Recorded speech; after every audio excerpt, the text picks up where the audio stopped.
Hi, I'm Lynda Norman. I'm a watercolor artist here in the Okanagan Valley in the beautiful province of British Columbia.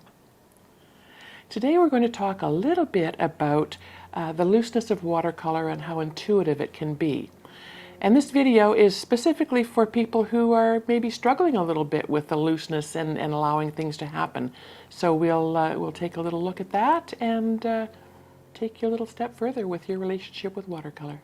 I hear often from students and viewers that the struggle with watercolor for them is the looseness, allowing things to happen and allowing things to flow. So I thought today we would do a little exercise in letting that watercolor do what it needs to do, and then we'll step in once that has had a chance to happen, and work with manipulating things a little bit to fine-tune. Today I'm going to use cellulose paper. Usually I use 100% cotton paper, but very often those papers are rougher. And I don't think that what we're going to do will work as well, but I will do an experiment piece on the rougher page just to show you how that translates as well. So we're going to apply watercolor, rich and thick, to our paper. We will scrunch up some saran wrap, some plastic wrap, put it on top, and set it aside while it dries. And then while that's happening, I will show you a piece that's already dry and ready to move forward with. So as always, I like to keep my palette wet and ready to go. So a nice spray works really well. This is my original palette. I've been using this for years. Really fun to have all those colors at your disposal. Some of the newer ones that I've been using, the solo palettes, are more fine-tuned for specific colors and for my bigger brushes. But today we're back to this one, and it will be a really fun way to go. I think I'm just going to set that one aside, and we're going to do a few today, just so you can get the hang of it. So the idea is to place watercolor pigment on the page, just in random. We're not going to worry much about a design. The watercolors, the pigments will tell us what that design will look like. So I'm just going to wet the page, and I don't need to be very specific about that. And then I'm going to choose some colors. So I think for this one, I will look at some quinacridone gold, and just look how incredible that already does its magic. And I'm going to lay it in there fairly thick.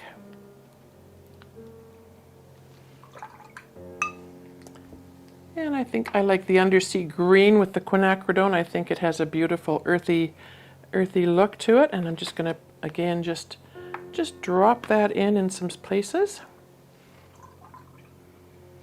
And then I'm going to do something a little bit brighter. Maybe we'll try this Prussian blue. And we're just going to lay it in quite thick.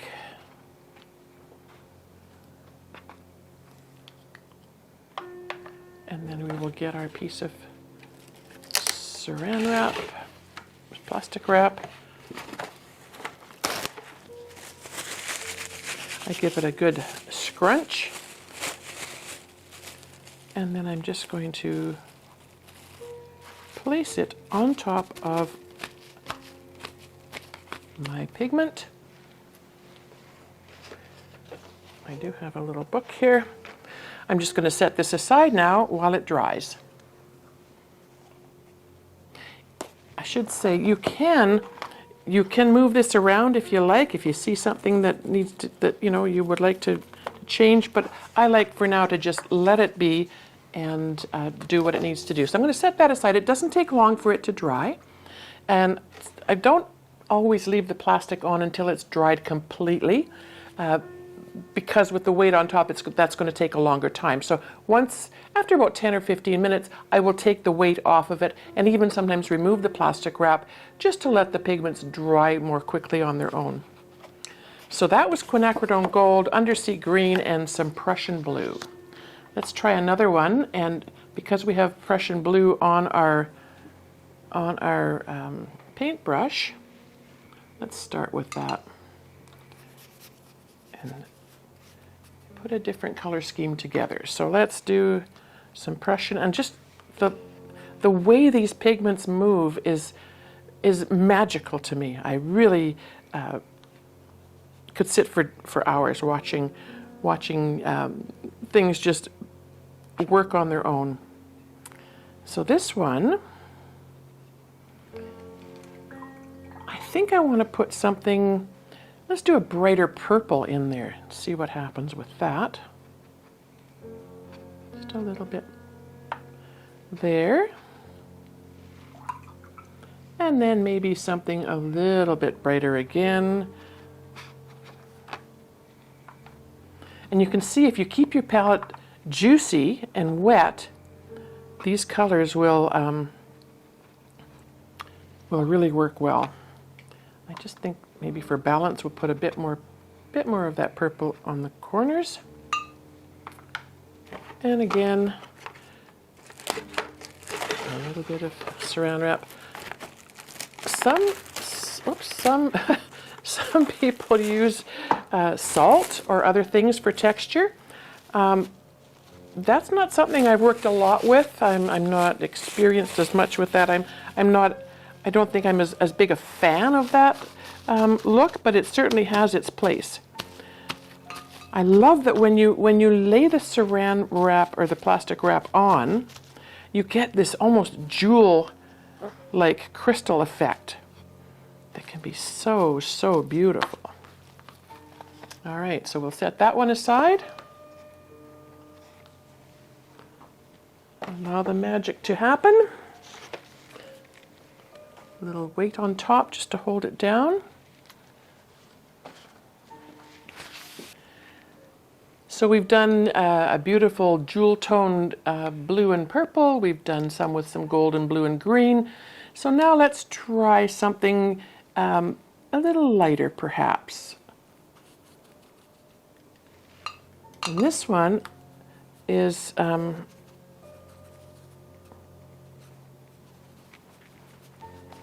looks like a face appearing there. So this is a beautiful green gold.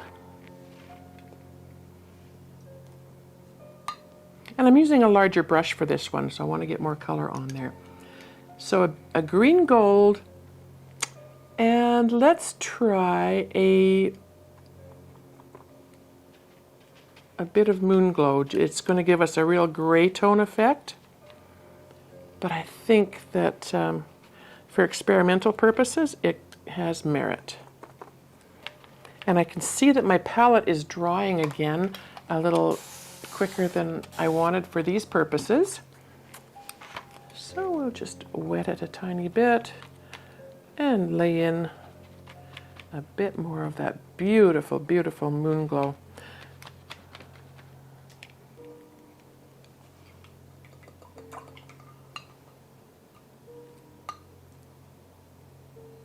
And if we wanted another highlight in there, I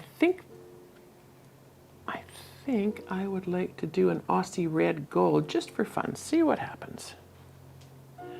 And this is quite thick. It's going to take longer to dry.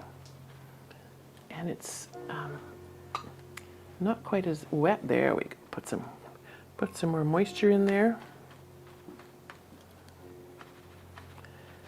These pieces work great for, as I was saying, greeting cards. You can slice them into strips and make bookmarks. So much fun.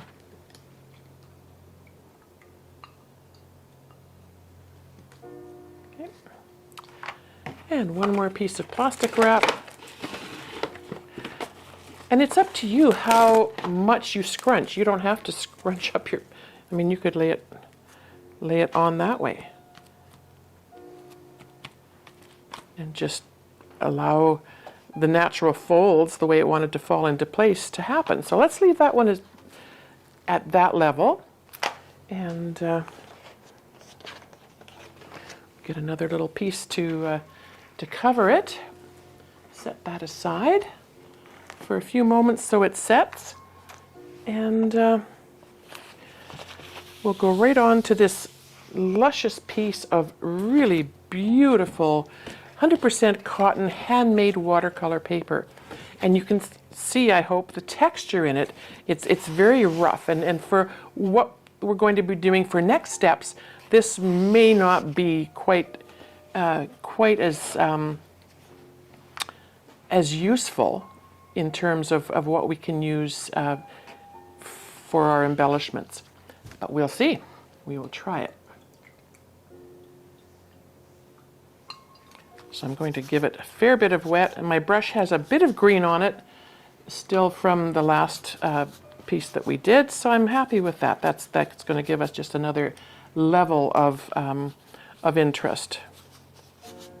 I'm not going right to the edge on these. I could, but if I'm going to frame them, that likely will be behind a mat anyway. I'm going to go back to my trusty quinacridone gold, just because it's a color that I really, really love.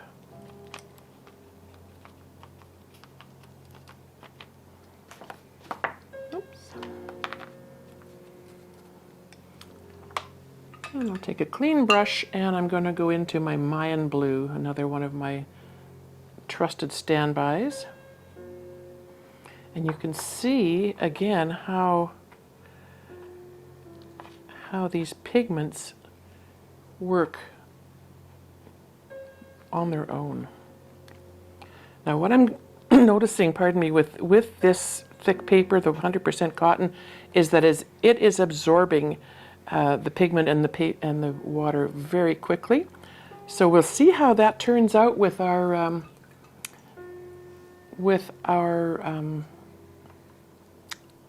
design work afterwards with the plastic wrap. I'll do a little bit of a green in between. So same colors that we used basically on the very first piece that we did. And I'm going to go quickly because I can see it soaking into that paper as fast as I can, as fast as I could apply it.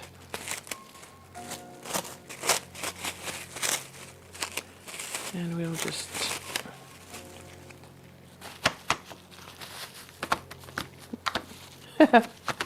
there we go.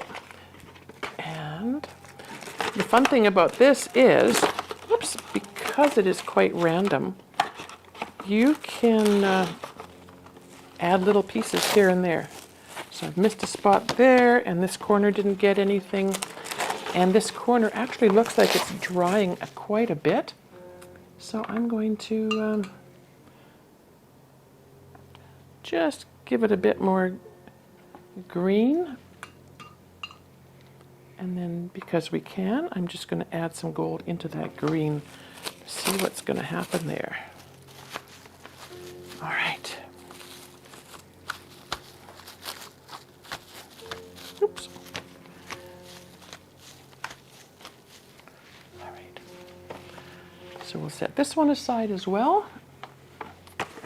I'm just going to set that on top for now to see how that works. I'm going to give those just a few more minutes to dry. And while that's happening, first of all, I want to clean off my brushes just a slight little bit here before I move on, because we're finished now with our brushwork and our pigments. It's always important to clean your brushes and lay them as flat as possible. I have discovered at one of our little local dollar stores a spoon rest, ideal for letting brushes dry at the correct angle so that the water that you've rinsed them with isn't running back into the ferrule and going to loosen that glue that's holding your bristles in place. Oh, you know what we forgot to do, and I was going to do one more. Sorry, I lied. I wanted to do one more with the Schmincke Horandum Aquarelle Super Granulating. I've been curious about how these granulating colors would work in this process. So we'll just quickly do one more here. Again, just a real quick splash with some water.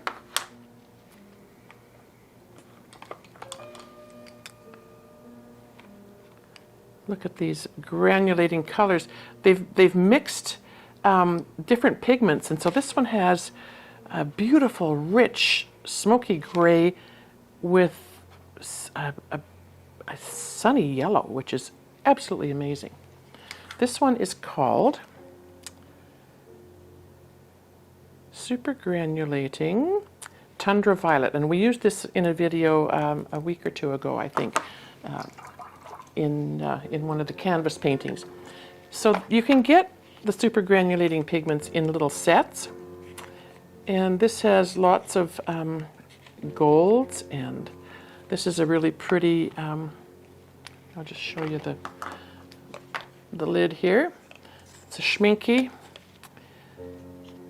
super granulating, and this set is called Desert, so it's going to be quite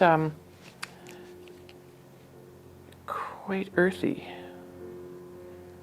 Just going to put that in there so I can get some water on it. And it's very, very pale. That's interesting. Okay, there.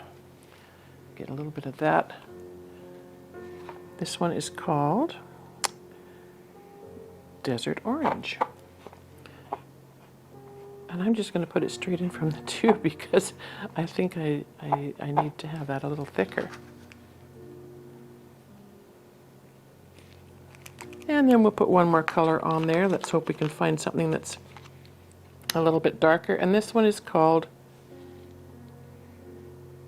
Winter Green.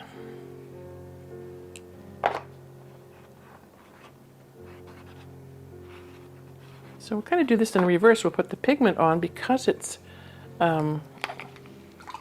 quite thick. And then I'm just going to add some water. Again, you can see it doesn't really matter how you put it on there. It's the effect from the saran that's going to give you that beautiful granulation.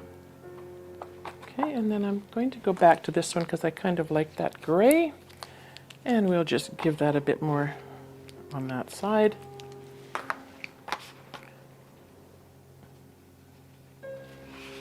And we shall see what happens with this one. A lot of things happen in the studio by the process of what if. And that's often the most exciting things that you can come up with. All right, so this is going to give us a very interesting piece. All right, and I'm just going to set that on top just to hold it flat. Set this aside. I've done one earlier, and I just will wipe off some of the moisture here. And I'm going to close up the palette. Give us a bit of room. Give a bit of a rinse. There we go.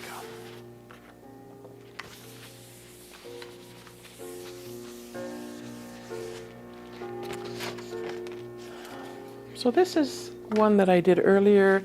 It has quinacridone gold, Mayan dark blue, and undersea green, which is one of the first ones that we did on the test pieces. And you can see how beautiful and how I don't know, I can see stories inside each one of these pieces that I do. So one of the things you can do, and one of my favorite things to do, is to take a pen. I typically go to the micron pens. I love them because they're archival, and they also come in a range of sizes, right up from 0.005 to I think a 0.8 or a 10. And so these little pens are just really useful in coming in and defining. So I'll take a few moments and I will look at what this is saying to me. I can see possibly a flower there with something coming up here with another floral piece. So I could easily turn this into an abstract bouquet. I could turn it into a scenery piece by putting a little horizon line on there and turning that into a tree and this into a shrub. You could Zentangle over the top of it. Very effective no matter what you do, really, because you've got this glorious background. So the micron pens are one of my favorites to use. Winsor Newton has a beautiful fine tip pen as well. I'm just trying to see the name of, if they have a name here. And they don't have one on there. But they do have a range of colors as well. And that's the micron too, has a range of beautiful colors, ranging, they can go from greens and reds to browns and blacks and grays. You could go to your craft store and get markers, metallic markers that have thicker tips on them.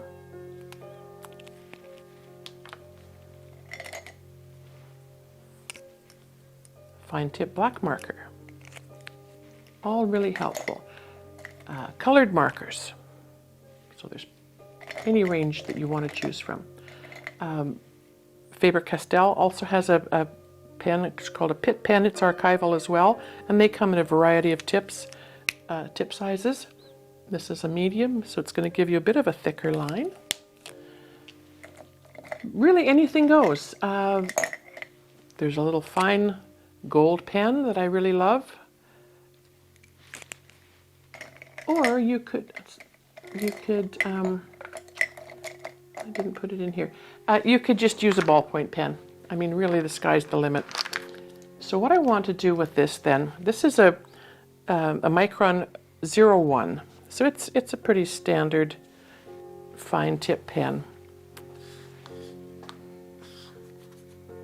And I think what I want, because I just see this lovely little piece here as a little embankment coming out, I'm going to just give that a bit more definition. That pen has decided it's not going to... Now, when you're going in with your pens, the finer pens work better on the cellulose paper, on the smoother paper. So either cold press, rough paper is not going to work, so that'll be better for your thicker, your more larger tipped felt pens, that kind of thing.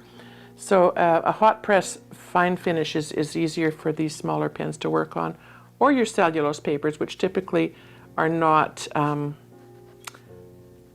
very rough. So I'm just going to create a little bit of a shoreline here. This looks like a little embankment coming down and some rocks.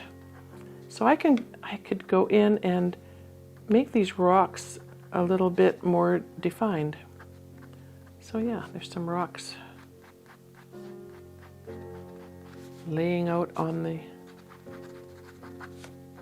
shore. It also reminds me a little bit of a vignette, because it kind of just fades down into other shapes that kind of are nondescript.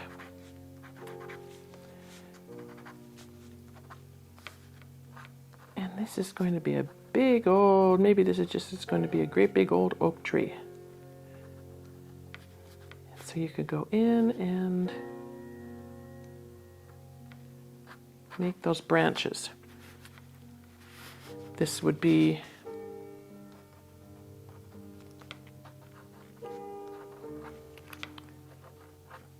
a lovely kind of bush of some sort. It's beautiful yellow. Don't think it's quite the yellow for a forsythia, but you could make it whatever kind of bush you wanted it to be. So you can see it doesn't take much to bring that mass of colors into looking like something a little more defined.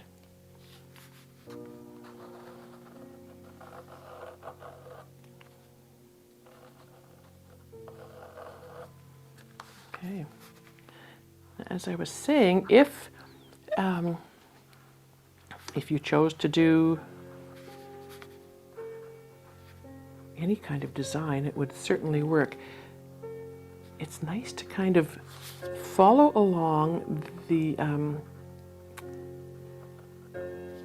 definition and the edges of the colors. And so these little pieces become random arms and branches and things. And I love that the paint helps, the pigments help you imitate nature. Nature is perfectly imperfect. And that's what I love about painting landscapes and nature, is that you can create the most incredible pieces. And if you take time to look at nature, sometimes you'll think, how could we ever recreate that? It's so incredibly beautiful. Okay. I can see here, now that we're on this landscape theme, there is a bit of a tree that looks like it may have fallen a little, and some, again, just following the shapes that the pigments have left for us to follow. Now, I prefer the finer pen lines, but you can go in with whatever size pen you want. And I feel that this gives me the freedom to create these nature shapes that I normally maybe wouldn't think of if I was sitting down to paint a landscape. And just by following those shapes that the pigments have allowed us to see, gives you that little bit of abstract.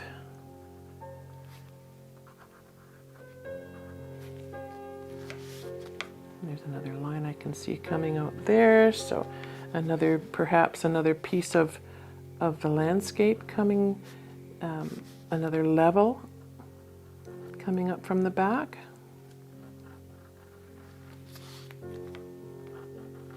And I'm just going to make a few little trees there and make that look like it maybe is a little bit of an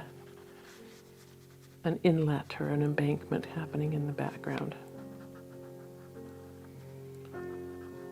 Some of these shapes just make beautiful rocks.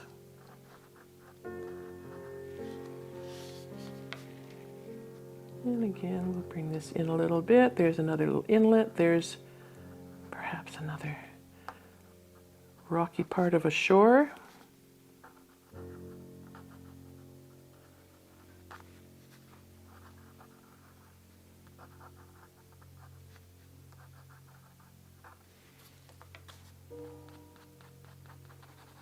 Extend things out a tiny bit, do a little bit of shading and some shadowing.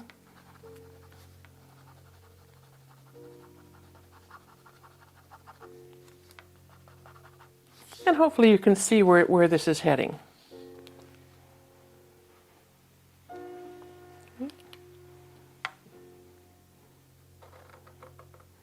going to make these trees in the background a little bit more defined.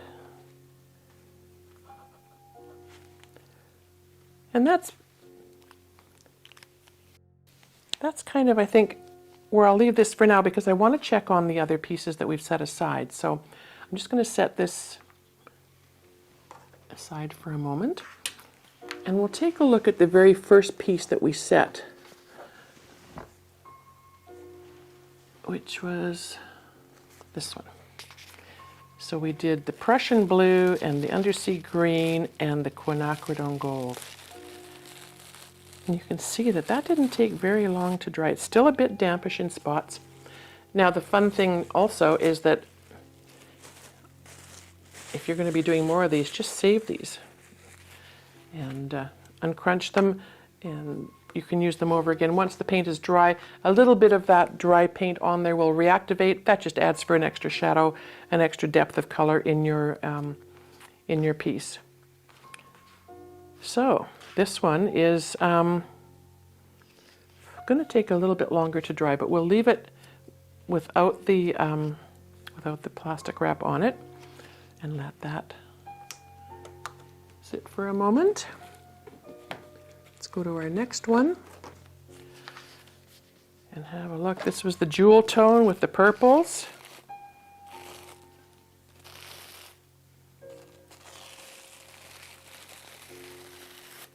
Again, this is still a bit dampish, but that won't take long to dry now that we've got the plastic off it. And it's not likely at this point, it's dry enough that it's not likely going to continue to move. There's not enough moisture on the paper to allow that to happen. So we'll set that one there.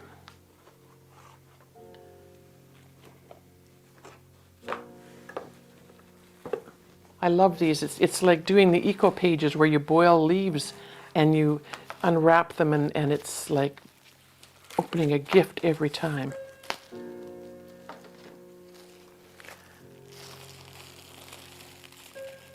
This was the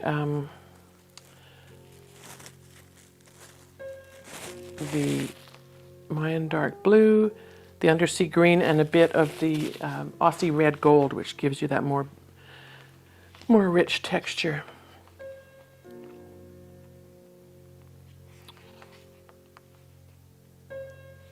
Often you can go into these more plainer spots and just create something in there of your own imagination and use the other lines in the design. This is definitely organic looking to me. I can see branches and different things happening in this one. So we have created a lot of beautiful, beautiful options for taking things to the next level. Now this was on the 100% cotton paper, heavier handmade. Again, it came out really lovely. With this one, I'm almost tempted to let it dry, flatten it, and leave it as it is. I think that would be something that that I would frame just as it is. You can see here where leaves have shown up. There's leaves coming in there. There's a flower. There's some shadows. Basically, it painted itself. And it can be turned this way. If I turn it this way, that looks to me almost like a daffodil. If I turn it this way, it's a beautiful flower that's sort of hanging down. But you can see how beautiful that. This one's going to take a lot longer to dry because it's the 100% cotton paper and it's much thicker. It absorbed a lot of the moisture. It didn't come through on the back, of course, but you can see where it's buckled. So this is a situation where now that it's pretty much dry on the surface, I will put something on top of that to hold it down and so it can dry flatter. Okay. And then last but not least, we have our little, I'm going to move this out of the way, our granulating schminky colors. And this is going to be kind of moody and sticky.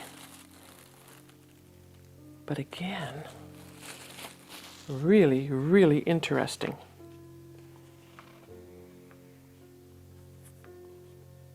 So the sky's the limit. The sky is the limit.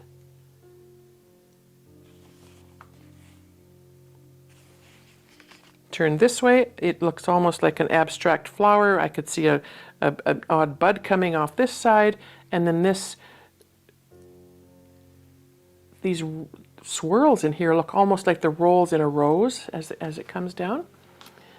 This is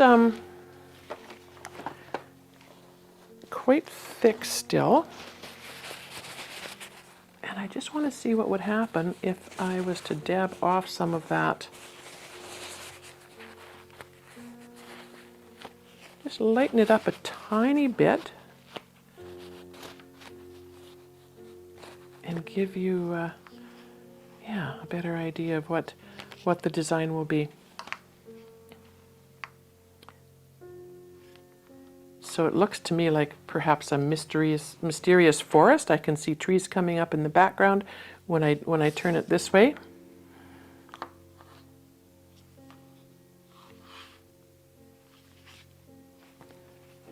So there are your options. They can be so you can frame them as they are. They make a beautiful little card. See that? You can buy card sleeves, greeting card sleeves, and you just cut these a little bit bigger than the opening, and you can slip them right in. But how fun and happy is that, you know?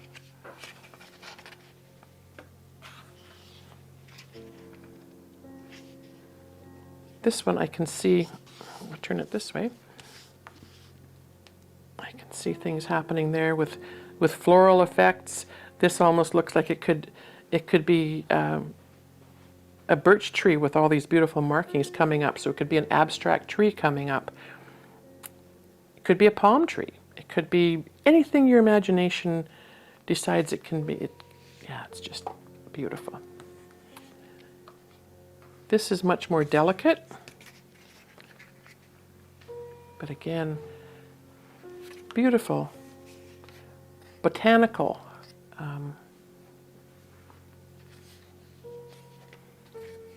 And from here, it's up to you to decide where you want to go with it. As I say, you could do both sides and then cut them into strips and make bookmarks. Put a little hole in it and tie a tag on it, and they make lovely little gifts.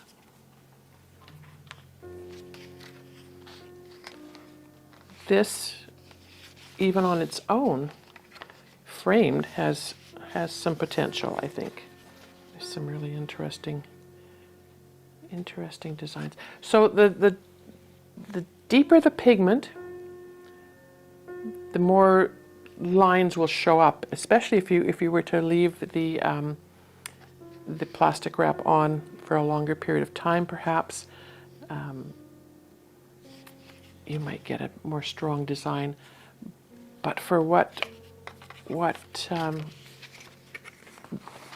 we did this, the purpose of this was to just allow that flow to happen and see what the magic